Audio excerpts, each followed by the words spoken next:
안녕하세요. 명지대학교 우석진입니다. 3. 경제 분석에서 자주 등장하는 분포에 대해서 말씀을 드리도록 하겠습니다. 우리가 이제 경제 데이터를 다루다 보면은 우리가 확률 변수 다루게 되고요. 그리고 그 특정 확률 변수는 특정한 확률 분포를 갖게 되는데, 요거를 이제 크게 나눠보면은 이제 뭐 다양한 방법이 있겠지만은 그 중에서도 확률 변수 X가 연속일 때 혹은 이산일 때 그렇게 나눠서 얘기를 한번 진행을 해볼 수가 있습니다. 그래서 이산이라고 하는 거는 이제 X가 가질 수 있는 값이 제한적이다, finite하다 이렇게 볼 수가 있고요. 연속 확률 변수의 경우에 값이 이제 무한의 값을 가질 수가 있다, 이제 이렇게 간단하게 이해해 보시면은 크게 틀리지는 않을 것 같아요. 그래서 확률 변수가 이산일 때는 이산 분포를 따르게 되고요. 연속이면은 이제 연속 분포를 따르게 되는데, 연속인 경우에는 우리가 그 분포를 나타내기 위해서 두 가지를 많이 쓰게 되는데, 하나는 확률 밀도 함수를 쓰고요. 그건 어떤 이제 함수의 형태를 띠게 되고, 우리가 보통 small f of x, small fx라고 보통 표시를 하고요. 다 합치면은 뭐 1이 됩니다. 적분을 하게 되면 이제 1이 되는 거죠. 그리고 누적 분포 함수 대문자의 x 이렇게 표시를 하고, 특정 확률 변수가 large x가 small x보다 작을 확률을 계산을 한 거고요. 그거는 맨 아래에서 보는 것처럼 이제 적분값으로 이제 표현이 됩니다.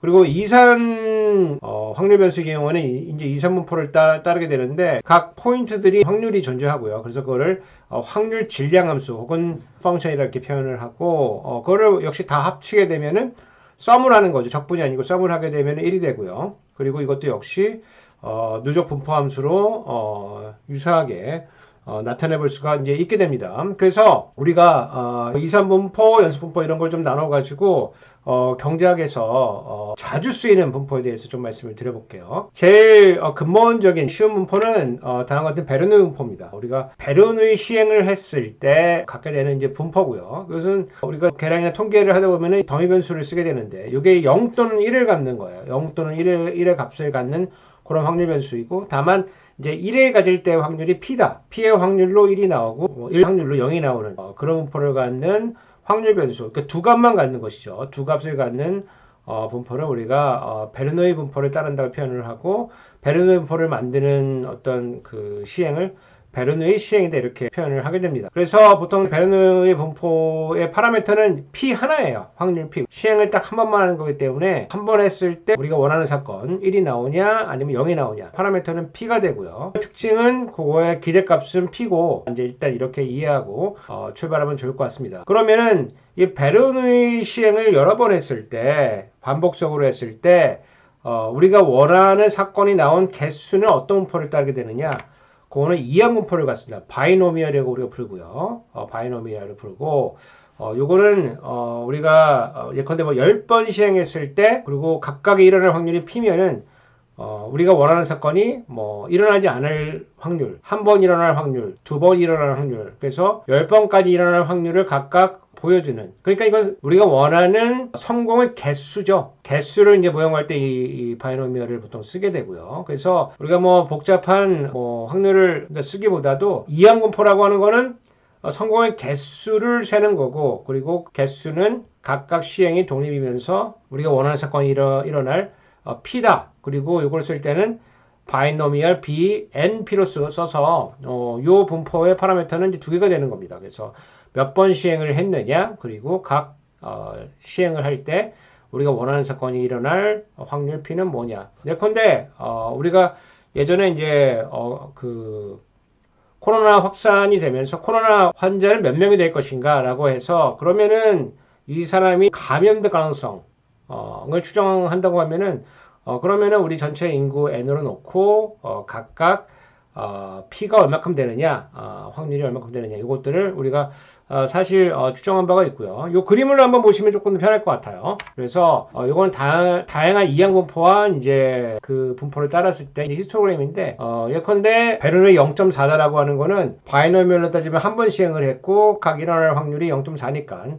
안 일어나든가 한 번 일어나는 거, 이제 0번 아니고 한 번이죠. 0번하고 아니고 한 번만 이제 일어나는 것이고, 그래서 일어날 사건이 0.4, 그리고 안 일어날 사건이 0, 이렇게 되겠죠. 바이노미얼 2하고 콤마 0.5는 두 번 시행을 할 건데 0번 일어날 확률, 한 번 일어날 확률, 두 번 일어날 확률, 이렇게 구성이 되겠죠. 그리고 가운데가 가운데가 사건이 일어날 것인지 두 번 시행을 하고 각 시행마다 확률이 0.5이기 때문에 일어나든 일어나지 않는 거잖아요. 그러면 이제 평균적으로 한 번이 제일 많이 일어나게 되겠죠.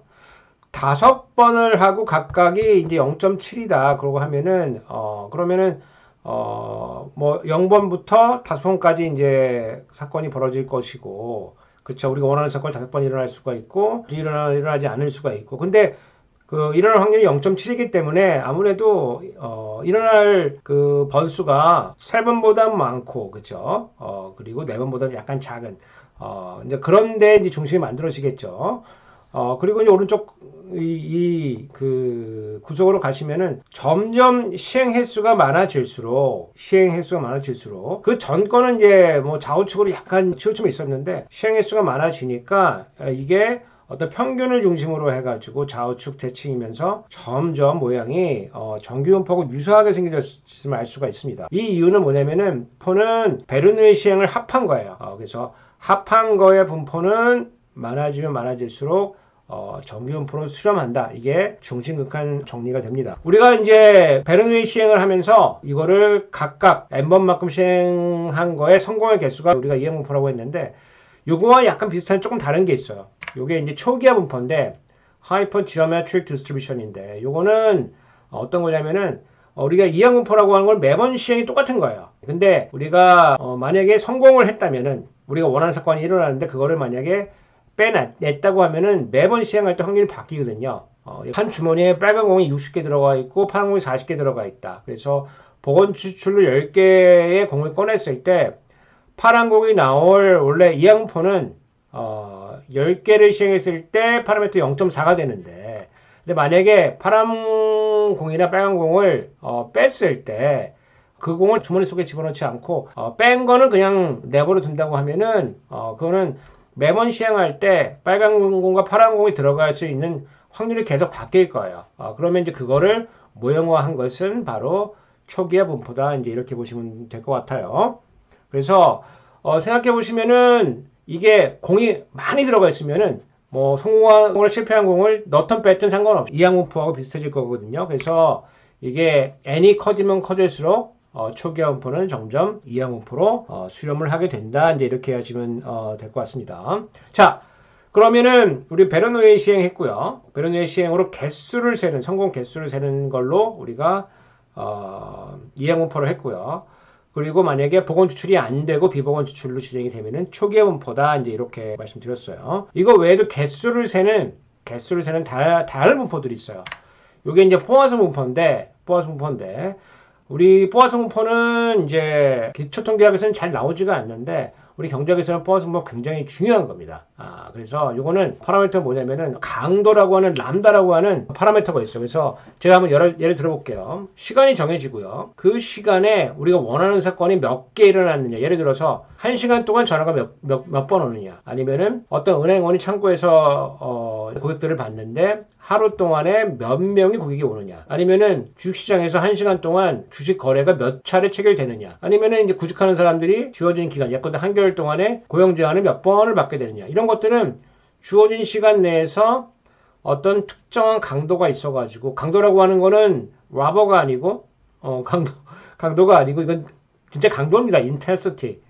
얼마나 강하냐 이제 이런 뜻입니다. 그래서 만약 강도가 강하면은 아무래도 그 주어진 시간 내에서 많은 사건들이 약하면은 이제 원하는 사건이 우리 관심 있는 사건이 그렇게 많이 일어나지 않겠죠. 이런 거를 모형화할 때는 우리가 보통 포화성 분포를 이용해서 모형을 하고요. 그리고 파라미터는 람다로 표시를 하고 특징은 뭐냐면은 그 횟수의 평균이 람다가 되고 베리언스도 역시 람다가 됩니다. 그래서 이거는 평균과 분산이 같은 분포를 가져요. 그래서 만약에 강도가 많아져가지고 강도가 10이다. 그러면 평균 몇 번 일어났냐?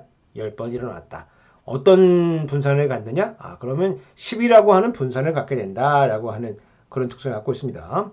그리고 요거와 동전 앞뒷면 같은 분포가 있어요. 그래서 포화성 분포를 여러분 이해하실 때는 요거 외에 다른 것도 하나 같이 이해하시면 좋은데 그게 지수분포입니다. 익스포넨셜 분포인데 이거는 뭐냐면 첫 번째 시간까지 걸린 시간이에요. 첫 번째 시간까지. 그래서 이것도 역시 파라미터가 람다가 됩니다. 그래서 강도가 강해지면은 첫 번째 시간까지 걸린 시간이 좀 줄어들겠죠.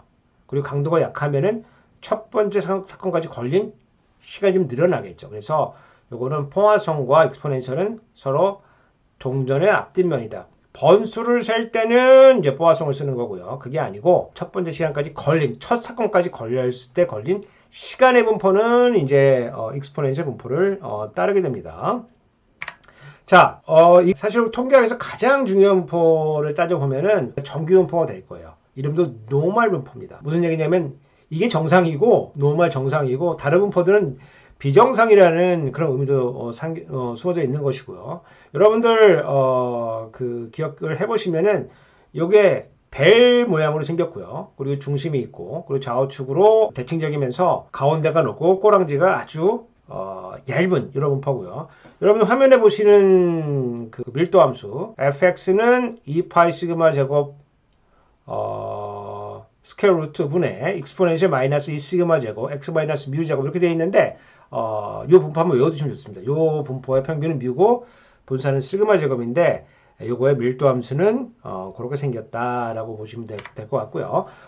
여기 보시면 이제 가로축이 x인데 이 평균과 이 표준 편차에 따라서 현재 영역 분산의 1인 분포를 우리가 표준 정규 분포, 표준화된 정규 분포라고 보통 표현을 하고 그 다음에 여기 빨간 거는 평균은 마이너스 1 왼쪽으로 옮겨왔고 대신 분산이 좀 더 큰 거 그리고 요 녹색은 그거보다는 작은데 평균이 2이고 분산이 1.5 제곱인 거 그러니까 표준 1.5인 거 요거고요.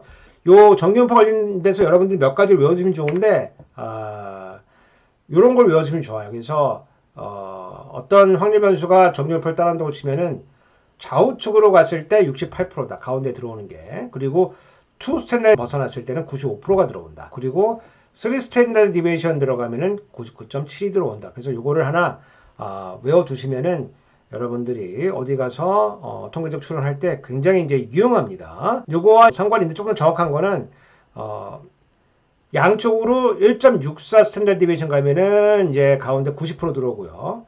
그리고 2 스탠다드 디베이션 정확하게는 1.96입니다. 1.96 갔을 때는 95% 들어오고 그리고 1.57로 갔을 때는 프로가 들어온다. 그래서 몇 가지 숫자들 염두에 두시면 좋습니다.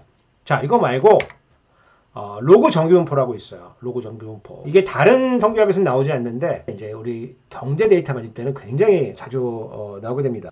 이 로그 정규분포라고 하는 거는 어떤 확률 변수가 있는데 로그 변화를 특히 자연 로그를 이용하게 되면은 정규분포를 따르게 돼요. 정규분포. 그래서 이걸 쓰게 되면은 예컨대 y가 정규분포를 따르게 되면은 거기다가 익스포넨셜을 취하게 되면은 그러면 새로운 변수 x가 정의가 되고요. 그러면 x는 로그 따른다. 그 로그 x에다가 취하게 되면은 y가 되잖아요. 근데 y가 정규분포를 따르기 때문에 x를 하게 되면은 이렇게 정규분포 이렇게 아시면 되는데 경쟁 시장에서 경쟁 결과로 나오는 예컨대 가격이나 임금이나 이런 가격 변수들은 흔히 이 로그 정규분포를 따르는 것으로 이제 알려져 있습니다. 자, 여기까지 우리 단순한 분포를 공부를 해보고요. 그 외에 몇 가지 통계학에서 자주 나오는 분포가 있는데 카이전 제곱분포는 뭐냐면은 이 표준 정규분포를 제곱한 분포예요. 하나만 고려했다고 해서 우리가 자유도 1이라고 하고요. 카이 제곱 분포의 자유도 2라고 하는 거는 표준 정규분포의 제곱을 2개 더한 거, 3개 더한 거는 자유도 3, 4개 더한 거는 자유도가 이제 n입니다. 그래서 오른쪽 그림 보시면은 점점 제곱한 거를 더해 나갔을 때 이 분포가 마치 정규분포와 유사하게 생기는 걸 알 수가 있어요. 그리고 요 카이 제곱의 필요성은 뭐냐면 우리가 분산을 모형할 때 분산이라고 하는 거는 어떤 값을 제곱해서 더한 것이거든요. 제곱해서 더한 것들을 모형할 때 필요한 게 카이 제곱 분포입니다. 카이 제곱 분포의 특성은 더하면 더할수록, 많이 더하면 더할수록 정규분포와 유사해진다. 이런 거를 염두에 보면 좋을 것 같아요. 그래서 카이 제곱의 특성 중에 하나는 이것도 평균은 n이다. T분포라는 게 있어요. T분포는 정규분포와는 굉장히 유사해요. 대신 정규분포는 꼬리가 조금 더 두꺼워요. 우리가 정규분포 계산하려고 하면은 모집단의 이제 분산을 알아야 되는데 모집단의 분산을 표본 분산으로 바꾸게 되면은 약간의 조작을 통해 가지고 나오는 분포가 바로 T분포가 되겠습니다. 자, 마지막으로 균등분포에 대해서 알아볼게요. 균등분포는 어떤 구간에서 각 숫자가 나올 강도가 동일한 거예요. 연속분포에서 가장 기초가 되는 분포입니다. 자, 오늘은 이제 경제학에서 많이 쓰이는 분포에 대해서 알아보았습니다. 감사합니다.